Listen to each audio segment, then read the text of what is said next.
নমস্কাৰ শ্ৰদ্ধাৰ ছাৰ-বাইদেউসকল বিদ্যালয় শিক্ষাৰ সৈতে সম্পৰ্ক থকা আপোনালোকৰ অসমীয়া ইউটিউব চেনেল ইনফৰ্ম হাবৰ আন এটি ভিডিঅ'লৈ স্বাগতম জনাইছোঁ। আশা কৰিছোঁ আপোনালোক ভালে আছে।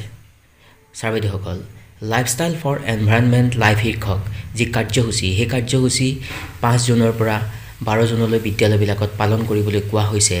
MOE নিৰ্দেশনা অনুসৰি বিদ্যালয়সমূহত এই কাৰ্য সম্পাদন কৰিবলৈ বুলি কোৱা হৈছে আৰু যিহেতু 5 তাৰিখ আছিল যোৱাকালি আৰু গতিকে আপোনালোকে হয়তো যোৱাকালি প্ৰথম দিনৰ যি কাৰ্যসূচী সেই কাৰ্যসূচী পালন কৰিলে।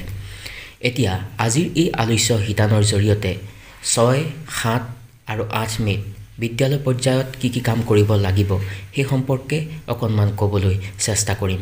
অনুৰোধ কৰিম ভিডিঅ'টিৰ সম্পূৰ্ণখিনি অংশ চাব আৰু যদি ভাল পায়, যদি সম্ভৱ হয় সকলো শ্ৰদ্ধাৰ শিক্ষাগুৰুসকলৰ সুবিধাৰ প্ৰতি লক্ষ্য ৰাখি আগলৈ শ্বেয়াৰ কৰিব। এটা নিৰ্দিষ্ট PPT আহিছিলে এই নিৰ্দিষ্ট যি কাৰ্যসূচীৰ সংক্ৰান্তত, সেই PPTটোৰ আগম লৈ সকলোখিনি কথা আপোনালোকক অৱগত কৰাবলৈ চেষ্টা কৰিম। আহকচোন ভিডিঅ'টিৰ পৰৱৰ্তী অংশলৈ আগবাঢ়ি যাওঁ।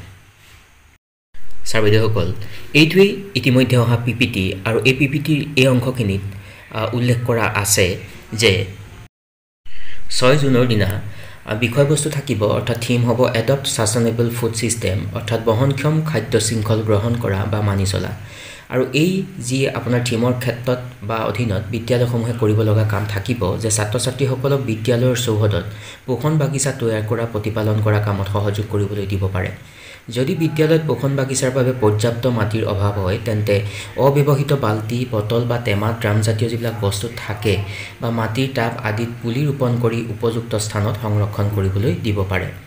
ইয়াৰ উপৰিও যে ওপৰলৈ বগাই যাব পৰাকৈ লতাজাতীয় কেতিয়াবা কিছুমান উদ্ভিদ আছে, তেনেকুৱা ধৰণৰ গছবিলাক ৰোপণ কৰি ঠাইৰ যি অভাৱ সেই ঠাইৰ অভাৱ হ্ৰাস কৰাৰ ক্ষেত্ৰত ব্যৱস্থা গ্ৰহণ কৰিব পাৰে। তাৰ পাছত কৰিব পৰা কাম এটা আছে যে ৰাসায়নিক সাৰ আৰু কীটনাশক যিবিলাক দ্ৰব্য সেই দ্ৰব্য বৰ্জন কৰিবলৈ বিদ্যালয়ত জমা হোৱা যিবিলাক সিক্ত পেলনীয়া যিবিলাক পদাৰ্থ সেই পদাৰ্থসমূহৰ সহায়ত পোষণ বাগিচাৰ কাৰণে সাৰ প্ৰস্তুত কৰিব পাৰে। তাৰ পাছতেই জৈৱিক এনজাইমৰ দৰে যিবিলাক বৰ্জনীয় পদাৰ্থসমূহ সেইসমূহৰ পৰা ওলোৱা পৰিৱেশ অনুকূল কীটনাশক দ্ৰব্য তৈয়াৰ কৰিবলৈ ছাত্ৰ ছাত্ৰীসকলক উৎসাহিত কৰিব পাৰে। আৰু লগতে চৌহদত গঢ়ি উঠা বাগিচাৰ পৰা প্ৰতিমাহে উৎপাদন হোৱা শাক পাচলি, শস্য আদিৰ যি পৰিমাণ নিৰূপণ কৰিবলৈ দিব আৰু উৎপাদিত যিবিলাক সামগ্ৰীসমূহ মধ্যাহ্ন ভোজনত ব্যৱহাৰ কৰিব আৰু যদি সুবিধা অনুসৰি ছাত্ৰ ছাত্ৰী আৰু বিদ্যালয়ৰ শিক্ষক কৰ্মচাৰীৰ মাজত বিতৰণ কৰিব। তাৰ পাছতে কৰিব লাগিব বা কৰিব লগা কাম থাকিব মিলেটৰ সাজ-সজ্জাৰে পোছাক পৰিধান কৰি ছাত্ৰ ছাত্ৰীয়ে আহাৰৰ এই গুণ বিশিষ্ট খাদ্য সন্নিৱিষ্ট কৰিলে ইয়াৰ ব্যৱহাৰৰ দ্বাৰা সাধন কৰিব পৰা জীৱনজোৰা উপকাৰ আৰু পৰিৱেশজনিত লাভালাভসমূহৰ বিষয়ে ছাত্ৰ ছাত্ৰীসকলে সজাগতা আয়োজন কৰিব পাৰে। আৰু এই ধৰণৰ প্ৰচেষ্টাৰ পৰা আহৰণ কৰা যিবিলাক অভিজ্ঞতা ছাত্ৰ ছাত্ৰীসকলে লাভ কৰিবলৈ সক্ষম হ'ব, সিহঁতে নিজ নিজ ঘৰতো প্ৰয়োগ কৰিবলৈ বিদ্যালয় কৰ্তৃপক্ষই পৰামৰ্শ প্ৰদান কৰিব। তাৰ পাছত 7 তাৰিখৰ দিনা কি কৰিব, মেইন থিম হৈছে ইলেক্ট্ৰনিক ৱাষ্ট। আৰু এই কাৰ্যসূচীৰ অধীনত বিদ্যালয়ে কৰিব লগা কামসমূহ থাকিব যে জমা হোৱা ইলেক্ট্ৰনিক যিবিলাক আৱৰ্জনাসমূহ সংগ্ৰহ কৰি এইবিলাকৰ পৰা নিষ্কাশন কৰিব অথবা পুনৰ ব্যৱহাৰ কৰিব পৰাৰ যি সম্ভাৱনীয়তা সেই সম্ভাৱনীয়তাৰ বিষয়ে আলোচনা কৰিব। তাৰ পৰৱৰ্তী অংশত যদি চোৱা যায় বা কৰিবলৈ কোৱা কামখিনিৰ ক্ষেত্ৰত লক্ষ্য কৰা হ'ব যে ইলেক্ট্ৰনিক আৱৰ্জনা সংগ্ৰহ কৰি নিষ্কাশন কৰা সংশ্লিষ্ট কৰ্তৃপক্ষৰ সৈতে যোগাযোগ কৰি এনেধৰণৰ সামগ্ৰী হস্তান্তৰ কৰিবলৈ আৰু যিবিলাক তথ্যখিনি মজুত কৰি ৰাখিবলৈ ব্যৱস্থা গ্ৰহণ কৰিব। আৰু আমাৰ পৃথিৱীখনৰ পৰা ইলেক্ট্ৰনিক যিবিলাক আৱৰ্জনাৰ সেই আৱৰ্জনাৰ যি কুপ্ৰভাৱ সেই কুপ্ৰভাৱ সম্পৰ্কে বিদ্যালয়ত শৈক্ষিক যি অনুষ্ঠান সেই অনুষ্ঠান আয়োজন কৰিব। ছাৰ-বাইদেউসকল তাৰ পাছতে 8 জুন তাৰিখে কি কৰিব সেই সম্পৰ্কে অকণমান ক'বলৈ চেষ্টা কৰিম।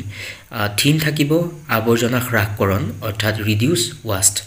আৰু ইয়াৰ অধীনত বিদ্যালয় কৰিব লগা কাম হ'ব যে পৰিৱেশ সুৰক্ষাৰ যি দায়বদ্ধতাৰ প্ৰতি সজাগতা বৃদ্ধিৰ বাবে ছাত্ৰ ছাত্ৰীক সমন্বিতে পিতৃ মাতৃ বা স্থানীয় ৰাইজৰ সহযোগত পৰিচালনা সমিতিসমূহে চৌহদ পৰিষ্কাৰকৰণৰ বাবে পদক্ষেপ গ্ৰহণ কৰিব।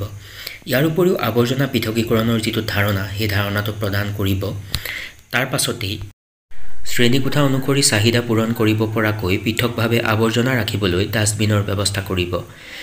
চেনিটাৰী যিবিলাক আৱৰ্জনা সেই আৱৰ্জনাৰ বাবে টয়লেটত ডাষ্টবিন যোগান ধৰিব আৰু প্ৰতিটো ডাষ্টবিনত কেনেধৰণৰ বস্তু ৰাখিব পাৰিব তাক চিহ্নিত কৰিবলৈ দিব লাগিব। তাৰ পিছত যদি চোৱা যায় এই অংশখিনিত এটা কথা আমি যদি চাওঁ তেতিয়াহ'লে পচন সাৰ প্ৰস্তুত কৰিবলৈ পিট নিৰ্মাণ কৰিব আৰু পৃথকীকৰণৰ দ্বাৰা জমা হোৱা যি আৱৰ্জনা সেই আৱৰ্জনাৰে সাৰ প্ৰস্তুত কৰিব আৰু এনেদৰে প্ৰস্তুত হোৱা সাৰখিনি যি পোখন বাগিচা বা ফুলনি বাগিচাত ব্যৱহাৰ কৰিবলৈ দিব। তাৰ পিছতেই আৱৰ্জনা পুনৰ ব্যৱহাৰ কৰি প্ৰস্তুত কৰিব পৰা সামগ্ৰীৰ ধাৰণা লাভ কৰিবলৈ চিত্ৰাংকন প্ৰতিযোগিতাৰ আয়োজন কৰিব। ছাত্ৰ-ছাত্ৰীৰ বাবে অব্যৱহৃত সাজ-পোছাক, খেলৰ সামগ্ৰী, আচবাব আদি সংগ্ৰহ কৰি আৰ্তজনক দান কৰিবলৈ নিৰ্দিষ্ট ইচ্ছুক স্বেচ্ছাচাৰী সংস্থাসমূহক অৰ্পণ কৰিব। ইয়াৰ উপৰিও যিবিলাক পেলনীয়া সামগ্ৰী সংগ্ৰহকাৰী কাষৰীয়া ঠাইত থকা জাংক ফুড বা অন্যান্য খাদ্য সামগ্ৰী আদি বিক্ৰী কৰা প্ৰতিষ্ঠানগৰাকীৰ সাক্ষাৎ গ্ৰহণ কৰি তেখেতসকলে আৱৰ্জনা নিষ্কাশন কৰা, পৃথকীকৰণ কৰা বা পুনৰ ব্যৱহাৰৰ বাবে সামগ্ৰী প্ৰস্তুত কৰা আদিৰ যি ধাৰণা সেই ধাৰণাবিলাক লাভ কৰিবলৈ দিব। ছাৰ বাইদেউসকল, এনেকৈয়ে বিদ্যালয় পৰ্যায়ত 6, 7 আৰু 8 তাৰিখে যি লাইফষ্টাইল ফৰ এনভাইৰনমেণ্ট লাইফৰ যি কাৰ্যসূচী বিদ্যালয়ত চলি আছে সেই কাৰ্যসূচীৰ অধীনত এই 3টা দিনত বিদ্যালয় কৰ্তৃপক্ষই এনেকুৱা ধৰণৰ কাৰ্যবিলাক সম্পাদন কৰিব লাগিব আৰু বিষয়টো অতি গুৰুত্বপূৰ্ণ আৰু সেইকাৰণে উপস্থাপন কৰিবলৈ চেষ্টা কৰিলোঁ যাতে সকলো ছাৰ বাইদেউসকলে ইয়াৰ পৰা উপকাৰ পাব সেই উদ্দেশ্য আগত ৰাখি উপস্থাপন কৰিবলৈ চেষ্টা কৰিলোঁ আৰু আশা কৰিছোঁ আলোচ্য শিতানে আপোনালোকক উপকৃত কৰিব। এইখিনিতে উল্লেখ কৰিব খুজিম, যদি উপস্থাপন কৰা ভিডিঅ'টি ভাল পালে সকলো শিক্ষাগুৰুৰ সুবিধাৰ প্ৰতি লক্ষ্য ৰাখি যদি সম্ভৱ হয় আগলৈ শ্বেয়াৰ কৰিব। বিদ্যালয় শিক্ষাৰ সৈতে সম্পৰ্ক থকা আন এটি বিষয়বস্তু লৈ মই পুনৰবাৰ আপোনালোকৰ কাষলৈকে আহিম। চাই থাকিব ইনফৰ্ম হাব। সকলো ভালে থাকক। নমস্কাৰ। Take care.